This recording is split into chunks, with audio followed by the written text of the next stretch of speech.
Welcome. Tonight's show is going to be a little bit different format than usual. Typically you hear talking about unsolved cases, but in light of, recent events, I thought it was really important to have a conversation with those that I've worked with that thought could be, a productive conversation on everything that's been going on. Over the past month, the world has gotten a front row seat to, unfortunately, see 2 Black men being murdered. Okay. And I think that with Eric, I talked to you about this. We talked about this for a while. Sat silent on social media for a little bit on it just because I don't usually jump on social media and just start spewing out. And I think also, Noneka, we talked about it too, was a little bit angry, very much angry, like everybody is. And Eric and I, started having conversations. And Eric and I this is something that we've been talking about for years and years, right? And he was angry and I was angry. And again, this is an ongoing conversation in our house. So for you who I haven't introduced everybody yet, but Eric Wilson, who's also my brother-in-law, is a show host for Sports Arena. And we were talking, and I was like, why don't we do a show on this? I said, social media right now is really bad for my soul because of all the hate. Right. And while I'll still watch and I still pay attention because I think it's really important to see and understand what people are feeling and what people are saying, I wasn't going to engage just yet. I wanted to do it in a productive way where we can have real honest conversation, because I don't think there was any other platform right now that's really having true honest conversation. It is, spewing out statements, and it's a lot of, divisiveness. And I just really thought that, when I said to Eric, I was like, why don't we invite other people that we know, that we think could, really contribute to the conversation and really have some substance to add. I did think for a second, I'm not going to lie, I felt a little hesitant because I've gotten, I've always gotten the comments, well, you're white. What do you have to say, about what's going on? But my opinion is this is for all of us. We're all part of this. Everybody is part of this. This isn't just a problem for Black people. This is a problem for every one of us. And as I explained to Eric, I said, when I am working with and speaking to, largely what I do is speak with women who've been victims of domestic violence, victims of, assault and other crimes. And I have men chime in. The first thing I say is, you will never understand. You will never understand what it is to be a woman, okay? And to live in a world where, 1, you're a minority, 2, you don't have, as many rights, and 3, it is normalized for you to be a victim of certain crimes and not recognized. And from the same stance, when I talk to men who say, well, why don't I have the right to have an opinion? I didn't say you don't have a right to have an opinion. I'm saying that you don't understand. The best question that I've ever gotten from a man in that position was, well, what can I do as a man to help with this cause and to help with this movement? And so I take that same stance from where I'm sitting, is that I understand and I'm with you, and I need to know, what, from my position as a white woman, other than sitting silently and being a non-racist, what can you actually do to be part of the progress in, defeating this? We have, like I said, in the past few weeks, we've had Ahmaud, which happened in February, but everybody saw it for themselves a few weeks ago when the video came out.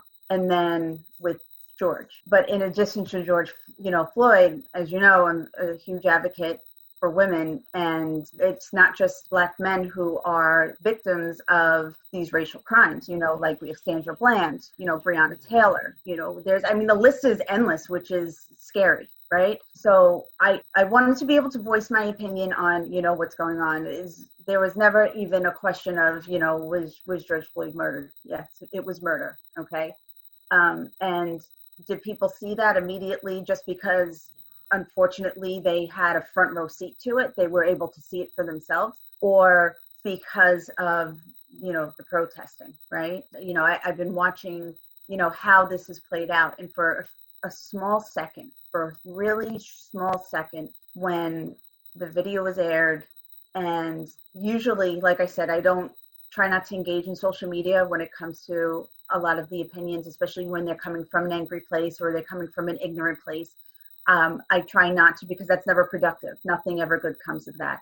But I think it's a really good indicator when you're watching all the social platforms or social media platforms, where people's mindset are. And I said this to Eric the other day when we had this conversation. I said, for a split second, I really thought that there was going to be some sort of shift, because every single person that I know who usually spews the all lives matter as being, combative, to take away from that. And there was none of that. And there was none of that for a small, and when I say small second, it was probably like a half a day.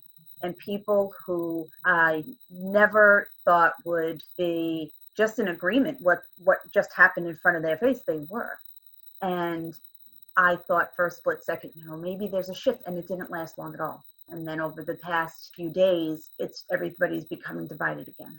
And what angers me is that from day one, everybody saw what happened, and I felt like there was the beginning of like a little bit of a united front. Again, nothing would ever be absolute, because there's going to be years and centuries before this ever gets to a good place, right? But it got even worse.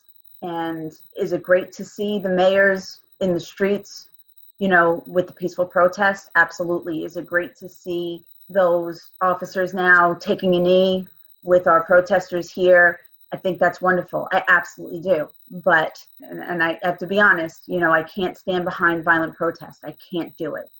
However, on the flip side, do you truly think that there would be officers in New York City, in Atlanta, in Florida, in all of these places right now taking a knee if they didn't think that their city was about to burn down? And while I don't think that violence is the answer, I really don't. It to me, it's not.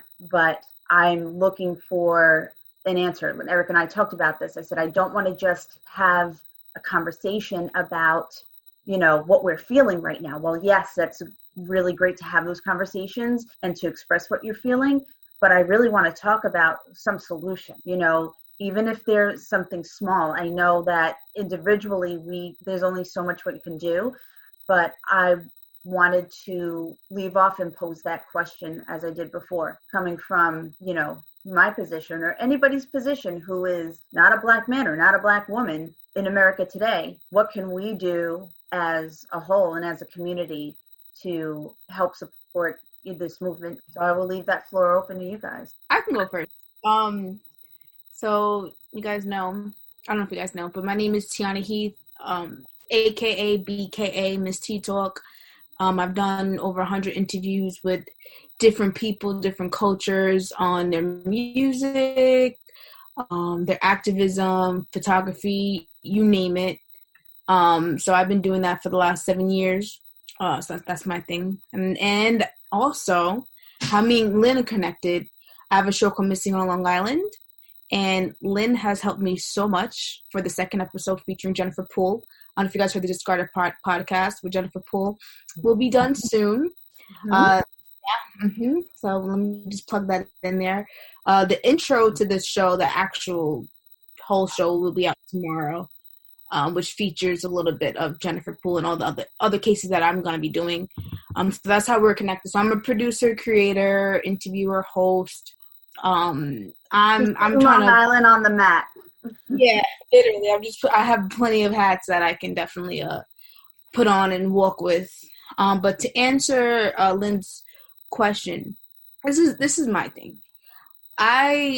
It's so hard because I feel like us Black women and Black men, we're kind of walking on eggshells of what to say and what not to say, because I feel like on social media we can be judged if we say something wrong or if we say something right. Like it's and me being a content creator, I was just on live, you have to kind of watch what you say.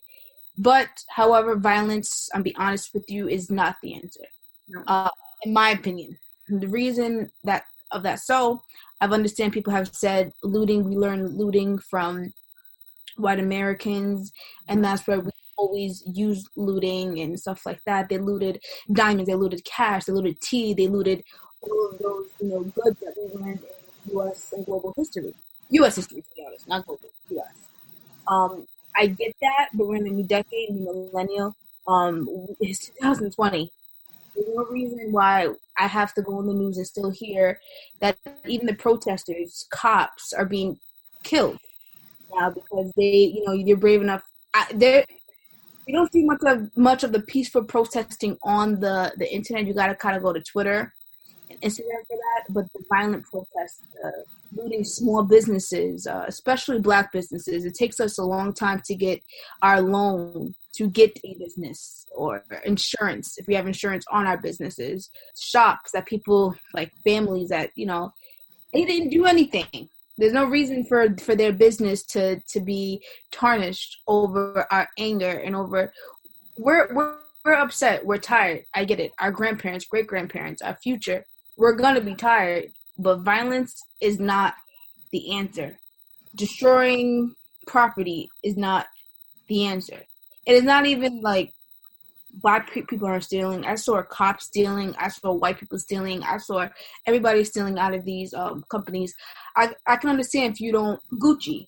I don't wear Gucci because I can't afford it. Not my tax bracket. But Gucci, people have went to the Gucci store and stole things from Gucci because they've had backlash for about some of the stuff that they came out with in the past because of Black people and with a couple of their clothing, like they have like lynches and stuff like that. I get it, but it's not time for that. What we need, and what Lynn is saying, the end result, we need the solution. What are we working towards? What are we going to do as a community, as a whole, as all? Not just us Black people. What are we all going to do? What is Lynn, Eric, and I don't know how to pronounce your name. Noneka. I like that. What are we all going to do from different backgrounds to solve this issue? That's the end goal. We can't be destroying things for decades and decades. We can't be protesting for decades and decades. And I understand back in the day, decades ago, protesting, that's why we have the Civil Rights Act. That's why we've had some of the acts that definitely went through from, protesting. There has been violent protesting, but we're in 2020. We gotta change the violent aspect. But it's the how. Mm-hmm. It's the how. That's what I gotta say for that question. So I'm Noneka, and I'll talk about my side hustle, which is AWaiken Ophelia Astrology. And so I do a blog and we do lots of things. It's interesting because you mentioned what we can do. One of the things that I'll be doing is giving 1 minute to 5 minute readings for people who can prove they voted this election cycle. And I'm trying to partner with other spiritual professionals to kind of incentivize going out to vote in a nonpartisan way. Just get out there and vote. So I don't think there's a single one of us that isn't disheartened, but I just do want to make the point about the rioting that some of that is protest and some of that are people taking advantage. Just like when there's a hurricane and people loot homes and they go in and they take advantage of a person's pain. Some of this is genuine frustration and anger about the deaths of Black persons, and some of this is just people taking advantage. But we cannot be distracted. We cannot allow the conversation to become about property and to become about economics. Right now we're talking about lives, and lives are being lost, and they continue to be lost with these modern day lynchings, which, just to kind of step into the emotion, I think it's easy when you can identify with the people being killed, as we can as Black persons identify with every single person who has unfairly lost their life because of the color of their skin and assumptions about them. But what I think is unique about this situation is in seeing these murders, for the first time, people could empathize who had, let's say, not a dog in the fight. They could look at this human being, not this Black man, this human being die slowly and beg for his life, and the people around him